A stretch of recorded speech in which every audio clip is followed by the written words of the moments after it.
What good, everybody? It's Straw Hat Vargas here, and I'm back with another video. Instead of doing another review on another manga, I wanted to do something different. And what it is I'm doing this on a weekday, but I want to do this on a weekend. Like have it be a weekend thing, so you guys could, hear this and probably be like, oh yeah, But what this is every weekend I'll be posting a video of a pitch. What a pitch is, just a story idea, and you give like a rough. It's kind of a rough estimate of what it would be. And I'm gonna be pitching you ideas of like different manga arcs that could happen, what could happen during said manga arc for a manga, or like my own stories that I write. I have one in particular right now that I want to go through, and what it is it's a story called Earthbound. Now this is kind of, if I could put this one in a range, it would be kind of like a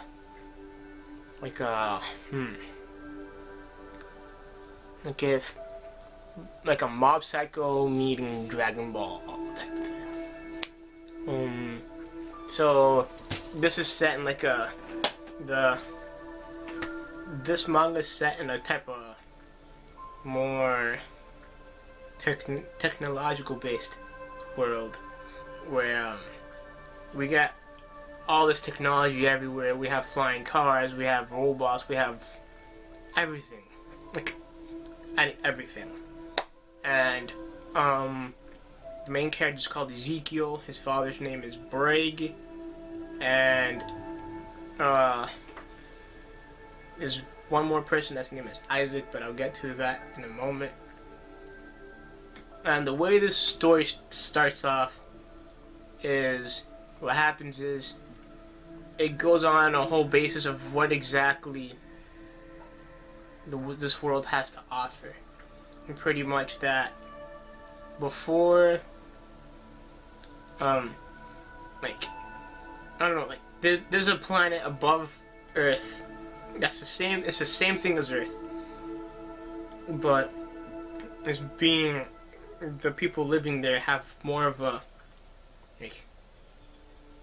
they're celestials. They're called celestials, and they have a better knowledge with everything. They know how to treat their ecosystem. They know what they can do everything, but not everything. If I can say that, some of them are limited to stuff.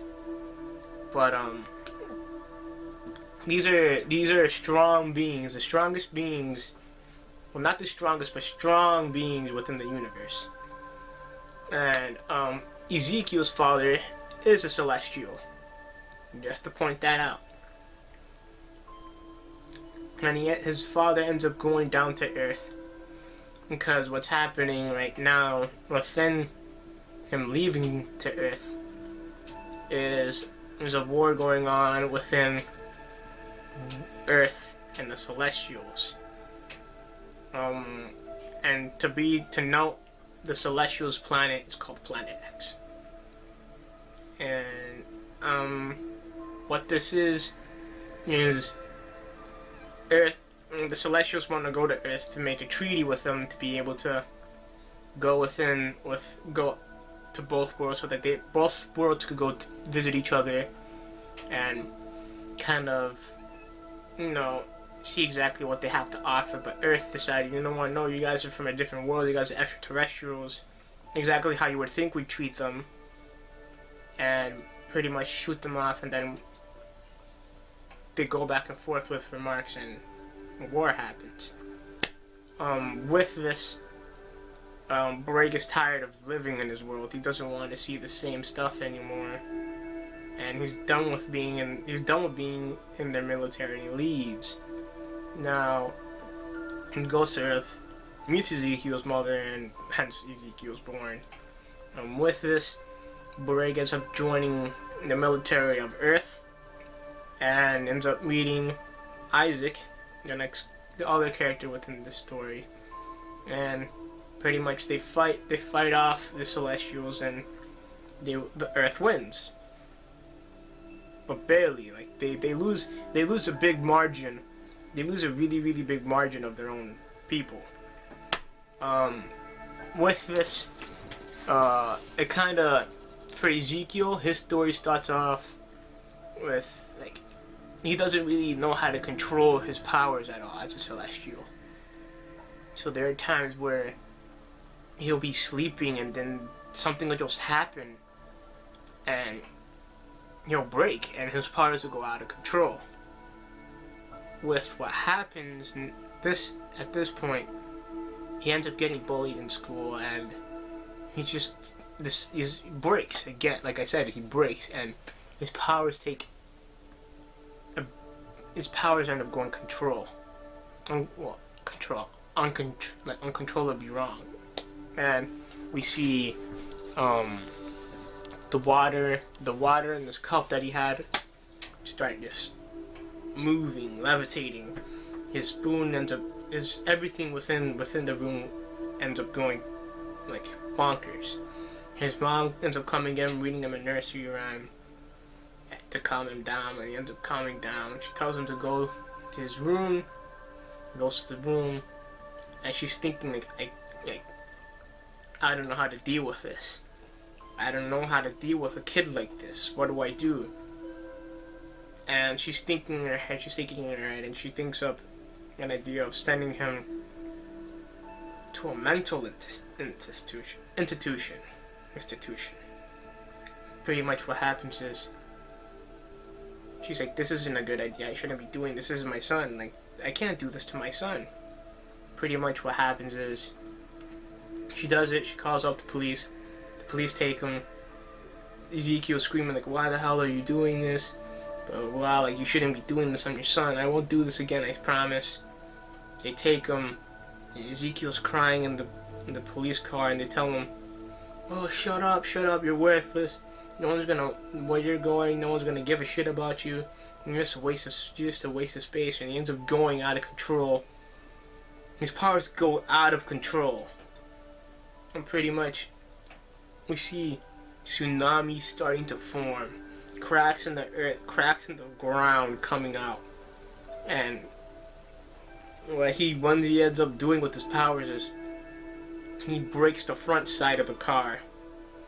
And that part of the car is still going, and he makes it off of a cliff, while his part of the car stays stationary. And the two cops within the front end up going forward and dying. And then he gets up. Ezekiel gets up, and this cool little it's gonna be a cool little panel where he's standing up, and you see him with his long hair, like a straight jacket, and like all you see is destruction behind him. Where it's just like a tsunami's coming. You can see a tsunami forming, tornadoes forming. You see destruction pretty much is behind him. That's what it is. Hell. It's like everything that's going wrong within his brain. And he ends up, to go a little further with some more ideas, he ends up meeting his father. His father trains him, and pretty much the whole point of this arc coming up that I'm working on is he has to take out the king of the world, because if they don't, bad things can happen.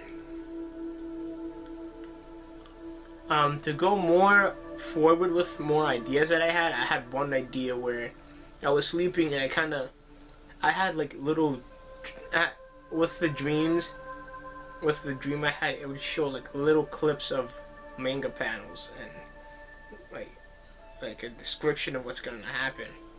And there was one that looked really cool. And one idea that I had was what's gonna happen is further on in the story, he's gonna meet a guy, and he's gonna end up having another person in his crew. Like he's gonna end up getting like a friend. And what's gonna happen is he's gonna end up going into the he's gonna end up he's gonna be unconscious pretty much, and he's gonna be meeting this guy called Shogun.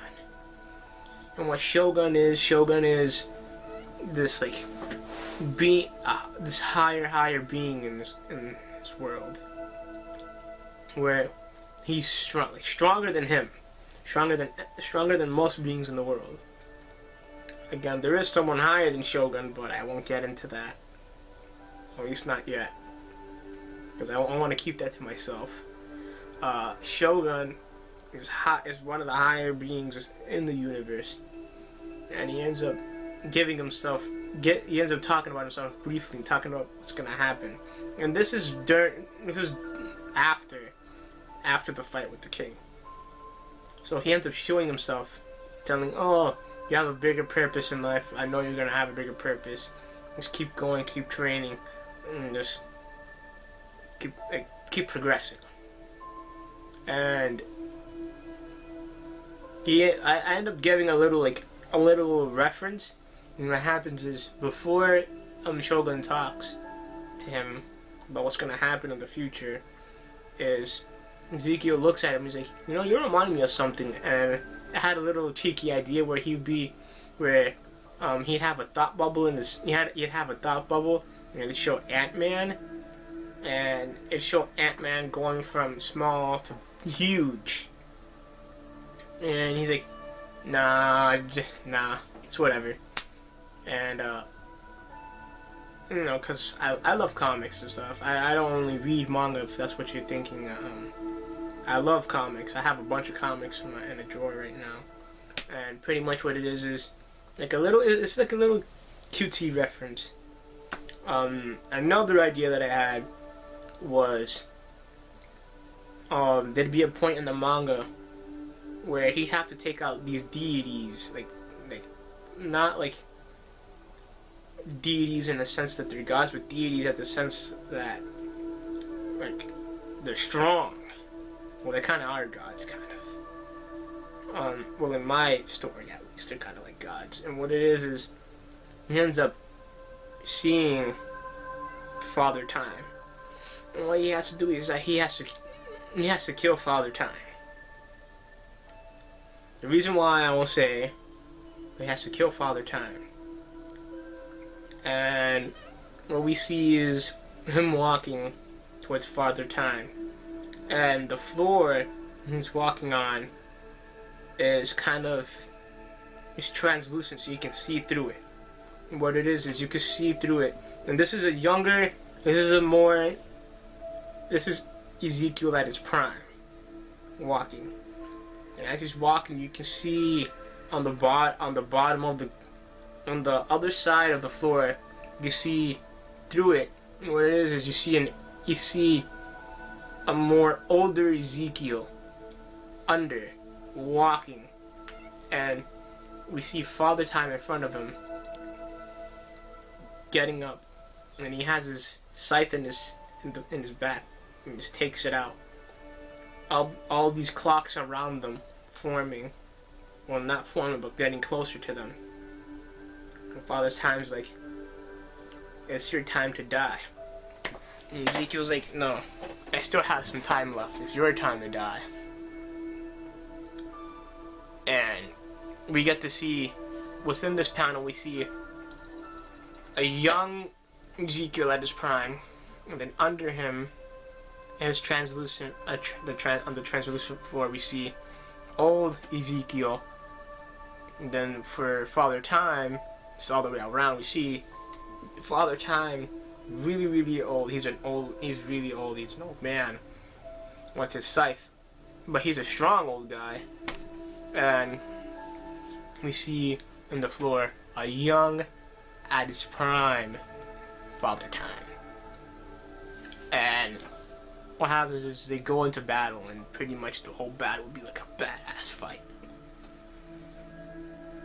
But that's kind of a little pitch that I had for you guys. Let me know what you guys think of it. I know I wasn't going into too much detail, but I wanted to keep it brief for you guys. Please join my crew. Join my crew. Please. Please. Leave a like down below.